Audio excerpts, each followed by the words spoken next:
This session is going to introduce you to verbal reasoning and the skills that you need to do well in this kind of test. There's a really wide range of question types in verbal reasoning, and they are looking to pick up two things.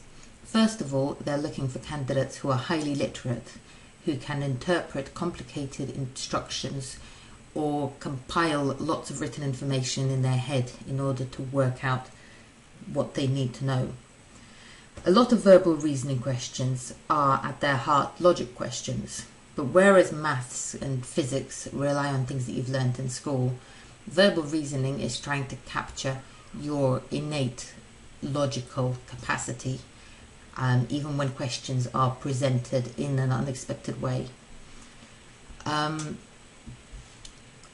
The heart of verbal aptitude is reading a lot, and generally people that read for pleasure will score highly in verbal aptitude tests, purely because they have a high vocabulary and they're well used to combining information in that way in their heads. But what's less clear is what causes what.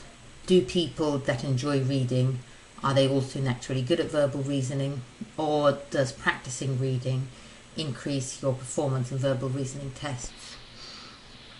Presuming that you're approaching this with a test coming up quite soon, it's maybe good to look at some shortcuts in which you can improve your aptitude, even if you don't read so much for pleasure.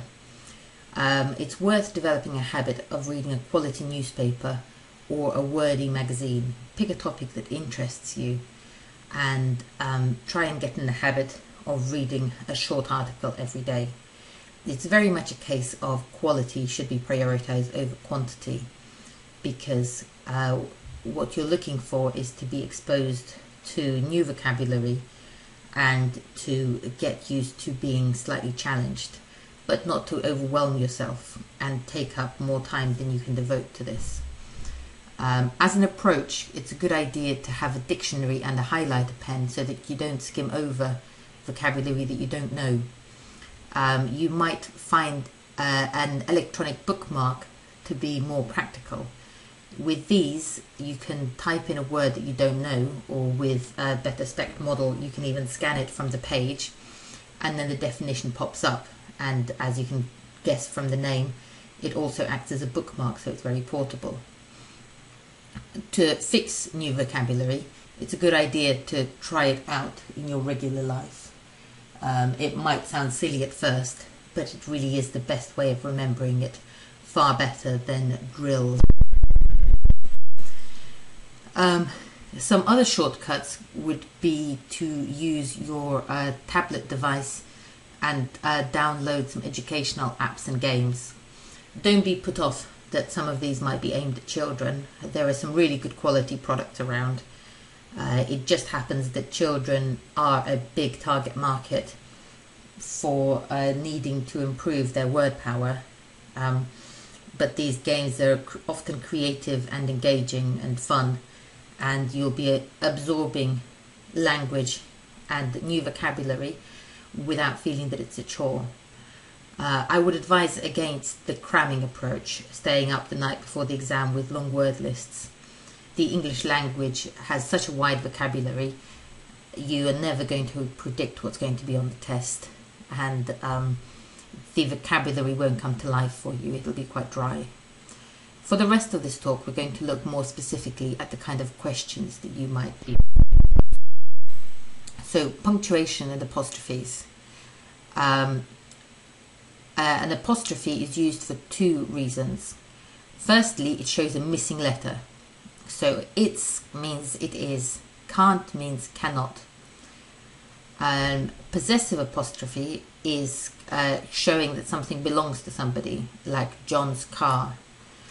An easy way to remember about possessive apostrophes is to remember that in old-fashioned English you might have said John has car, and so it makes sense that the possessive John's also has an apostrophe. Don't use an apostrophe if you can't justify to yourself what the missing letter is, at least with the John has car kind of trick that I've just outlined. Just in case apostrophes are a really common mistake. So beans and chips doesn't have an apostrophe between beans or between chips because these are plurals.